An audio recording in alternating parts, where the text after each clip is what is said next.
सुंदरवन के एक विशाल बरगद के पेड़ पर रानो चिड़िया अपने दो छोटे बच्चों कुक्कू और गुड़िया के साथ रहती थी।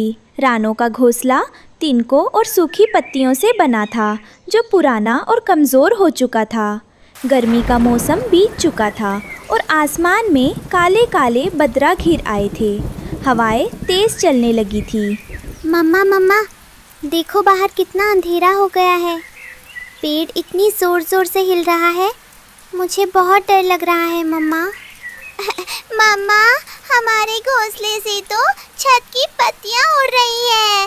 पानी की ठंडी ठंडी बूंदें मेरे ऊपर गिर रही है। मुझे ठिठुरन हो रही है मम्मा। घबराओ मत मेरे बच्चों, जब तक तुम्हारी मम्मा तुम्हारे पास है तुम्हें कुछ नहीं होगा। आओ दोनों मेरे पंखों के नीचे छुप जाओ। बस ये बारिश थम जाए, फिर सब ठीक हो जाएगा। लेकिन किस्मत को कुछ और ही मंजूर था। अचानक एक भयंकर तूफानी हवा का झोंका आया और बरगद की वो डाल जिस पर रानो का घोंसला था जोर से हिली। रानो का तिनके का घोंसला हवा में उड़कर दूर जा गिरा और पूरी तरह नष्ट हो गया। हे भगवान, मेरा घोंसला, मेरे बच्चों का आशियाना। रानो किसी तरह अपने बच्चों को लेकर उड़ती हुई पास के एक घने नीम के पेड़ की टहनी पर बैठी। तीनों पूरी तरह भीग चुके थे और ठंड से काँप रहे थे। नीम के पेड़ के ठीक सामने एक पक्का और बड़ा लकड़ी का घोंसला था, जो कालू कौवे और उसकी पत्नी गोरी कौवी का था। बारिश से बचने के लिए रानो अपने रोते हुए बच्चों को लेकर कालू के घोंसले के पर पहुंची। कालू भैया, गोरी बहन, दरवाज़ा खोलो, बाहर बहुत तेज़ बारिश हो रही है। मेरा घोंसला हवा में उड़ गया। मेरे छोटे छोटे बच्चे ठंड से जमा जा रहे हैं। कृपया आज रात हमें अपने घोंसले के कोने में शरण दे दो। सुबह होते ही हम चले जाएंगे। घोंसले का दरवाज़ा खुलता है। कालू और गोरी बाहर आते हैं। अरे वाह रानो, बड़ी आसानी से कह दिया कि कोने में रहने दो। ये हमारा पक्का घोंसला है, कोई धर्मशाला नहीं है। तुम भीगे हुए पंखों से अंदर आओगी तो हमारा घोंसला भी गंदा और गीला हो जाएगा। हाँ, सही कह रही है गोरी। रानो, जब मौसम अच्छा था तब तो बड़ी मेहनत का नाटक करती थी। अब घोंसला टूट गया तो हमारे पास चली आई। भागो यहाँ से, हम अपने घोंसले में किसी मुफ्तखोर को जगह नहीं देंगे। भैया, मुझे अपने लिए कुछ नहीं चाहिए, बस मेरे मासूम बच्चों पर दया करो। देखो, गुड़िया ठंड से काँप रहा है। अगर ये पूरी रात बारिश में रहा तो बीमार पड़ जाएगा। हमें इससे क्या लेना देना। अपने बच्चों को संभालना तुम्हारी जिम्मेदारी है, हमारी नहीं। चलो हटो यहाँ से, वरना धक्का देकर नीचे गिरा दूंगा। कालू कड़क आवाज में दरवाज़ा जोर से बंद कर देता है। मामा, क्या हम पूरी रात इसी तरह बारिश में भीगते रहेंगे? क्या हमारे पास कभी अपना प्यारा घर नहीं होगा? धैर्य रखो मेरे बच्चे। इंसान हो या पक्षी, जब सब दरवाजे बंद हो जाते हैं तब ईश्वर कोई ना कोई रास्ता ज़रूर दिखाता है। रानो अपने दोनों बच्चों को अपनी छाती से लिपटाकर एक बड़े पत्ते के नीचे बैठ गई, ताकि बारिश का सीधा पानी उन पर ना पड़े। वो पूरी रात जागी रही और भगवान से प्रार्थना करती रही। तभी आधी रात के समय आसमान से एक दिव्य रोशनी चमकी। हल्की हल्की खुशबू पूरे जंगल में फैल गई। रोशनी के बीच से जंगल की परी प्रकट हुई। रानो, ओ दयालु रानो। अरे, ये अद्भुत रोशनी कैसी? आप कौन है देवी? मैं इस सुंदर वन की रक्षक परी हूँ रानो। मैं काफी देर से तुम्हारी सहनशीलता, तुम्हारा बच्चों के प्रति प्रेम और कालू का अन्याय देख रही थी। तुमने इतने संकट में भी हिम्मत नहीं हारी और ईश्वर पर विश्वास रखा। परी माँ, मुझे अपने दुखों का गम नहीं है, बस मेरे बच्चे बेघर गए हैं। अगर एक सुरक्षित छत मिल जाए तो मेरी तपस्या स्टिफ हो जाएगी। तुम्हारा दिल सोने जैसा शुद्ध है रानो, जो दूसरों का बुरा नहीं सोचता।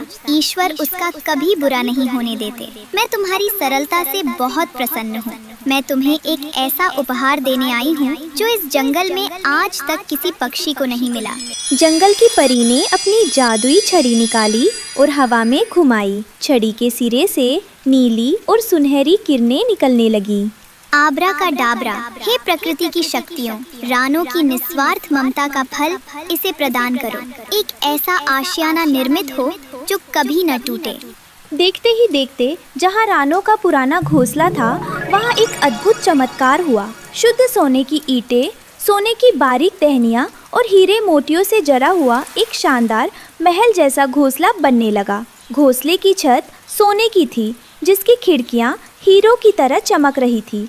अंदर मुलायम रेशम के बिस्तर बिछे हुए थे और सूखे मेवों व मीठे पानी से भरे बर्तन रखे हुए थे। मम्मा, मम्मा, देखो वो क्या है? वो सूरज की तरह चमकता हुआ क्या बन गया है? वाह मम्मा, ये तो बहुत सुंदर है। क्या ये कोई खिलौना है? ये कोई खिलौना नहीं है प्यारे बच्चों, ये तुम्हारा नया घर है, सोने का घर। इस घर पर ना तो तूफान का असर होगा, ना बारिश का, और ना ही कोई दुश्मनाना ताकत इसे नुकसान पहुंचा पाएगी। ये हमेशा चमचमाता रहेगा। परी माँ, आपका बहुत बहुत धन्यवाद। आपने मेरे बच्चों को जीवन दान दे दिया। मैं इस उपकार को कभी नहीं भूलूंगी। ये तुम्हारे अच्छे कर्मों का फल है रानो। खुश रहो और हमेशा की तरह दयालु बनी रहो। परी गायब हो जाती।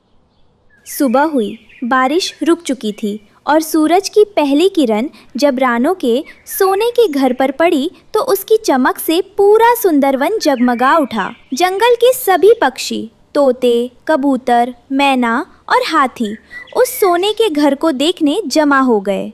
अरे वाह, ऐसा सुंदर घर तो पूरे जंगल में क्या पूरे राज्य में नहीं है। रानो, तुम सचमुच बहुत भाग्यशाली हो। हाँ रानो बहन, तुम कितनी मेहनती और अच्छी हो। भगवान ने तुम्हें तुम्हारी भलाई का सही इनाम दिया है। जंगल के सभी पक्षी रानो को बधाई दे रहे थे। तभी कालू कौवा और गोरी कौवी अपने घोंसले से बाहर आए। सोने के घर की जगमगाहट देखकर उनकी आंखें चौंधिया गई। अरे कालू, जरा अपनी आंखें पोंछ कर देखो, ये रानो का घर है या कोई खजाना? कल रात तक तो ये भीख मांग रही थी और आज सोने के महल में बैठी है। ये कैसे हो सकता है? एक मामूली चिड़िया के पास इतना सोना कहाँ से आया?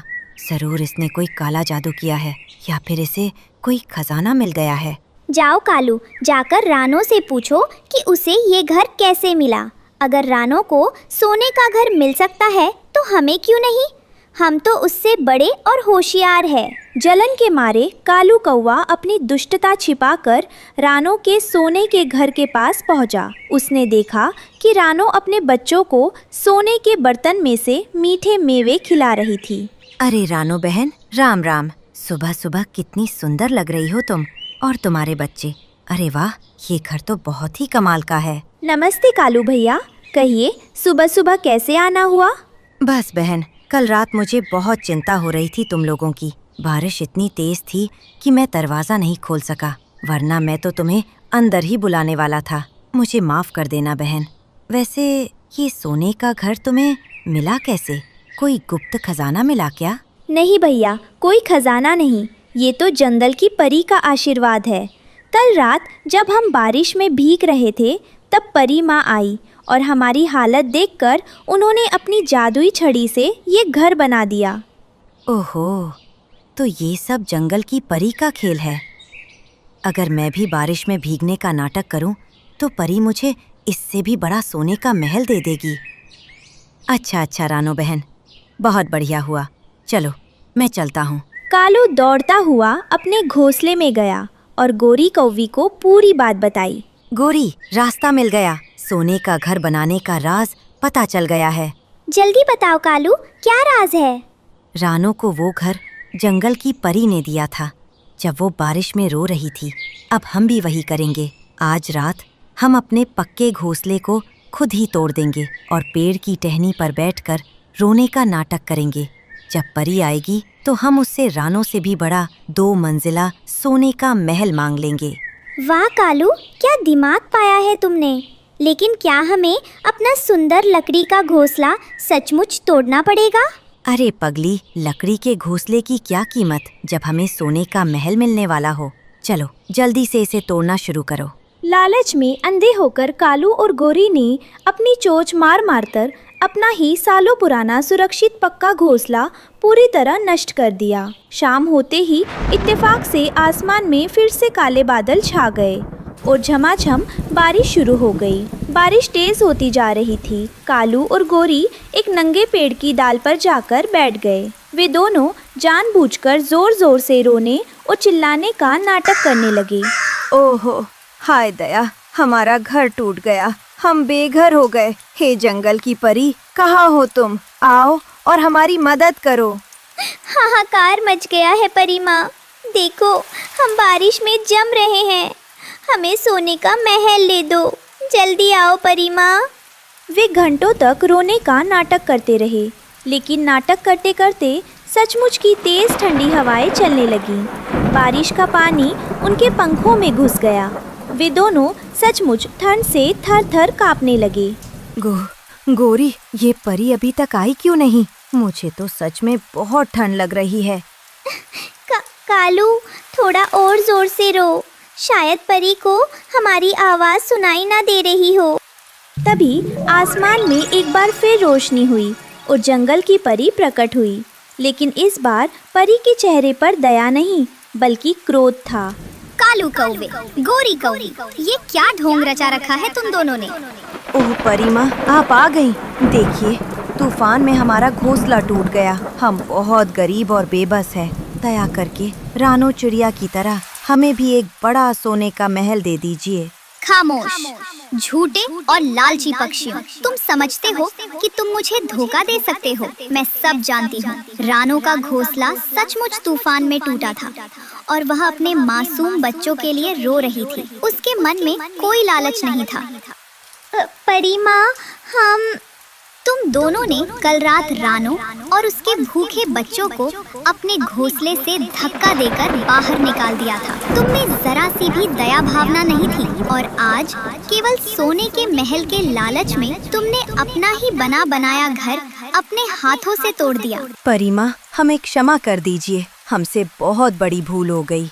सच्ची दया का पुरस्कार सोने का घर होता है और छलावा व लालच का पुरस्कार केवल विनाश होता है। तुमने लालच में आकर अपना असली घर खो दिया है। अब यही तुम्हारी सजा है। तुम्हें इस पूरे मॉनसून बिना घर के बारिश में ही रहना पड़ेगा। परी के गायब होते ही बारिश और तेज हो गई। कालू और गोरी के पास अब छिपने के लिए कोई जगह नहीं थी। वे पूरी रात ठंड और बारिश में कांपते रहे। लालच ने उनका अपना आशियाना भी छीन लिया था। सुबह जब धूप निकली तो रानो चिड़िया ने देखा कि कालू और गोरी ठंड से बेहाल होकर डाल पर पड़े हैं। रानो का दिल इतना दयालु था कि उसने उनके साथ हुए पुराने बुरे व्यवहार को भुला दिया। कालू भैया, गोरी बहन, आओ अंदर आ जाओ। यहाँ मेरे सोने के घर के बरामदे में धूप है और मेवे रखे हैं। आकर थोड़ा आराम कर लो। नहीं रानो बहन, हम इस लायक नहीं हैं। हमने तुम्हारे साथ इतना बुरा किया, तुम्हें बारिश में भगा दिया और तुमने आज हमें ही शरण दे दी। हमारा दिल पाप से भरा था, लेकिन तुम्हारा दिल सचमुच सोने का है। हमें माफ कर दो रानो बहन। आज हमें समझ आ गया कि लालच का फल हमेशा बुरा होता है। इंसान या पक्षी बड़ा अपने घर से नहीं, अपने मन की दया से बनता है। कालू और गोरी ने रानो से माफ़ी मांगी और कसम खाई कि वे कभी किसी से ईर्ष्या या लालच नहीं करेंगे। इसके बाद उन्होंने मेहनत करके अपने लिए एक साधारण सा नया घोंसला बनाया। वहीं दूसरी ओर रानो चिड़िया अपने बच्चों कुक्कू और गुड़िया के साथ अपने सोने के घर में हमेशा खुशियों के साथ रहने लगी।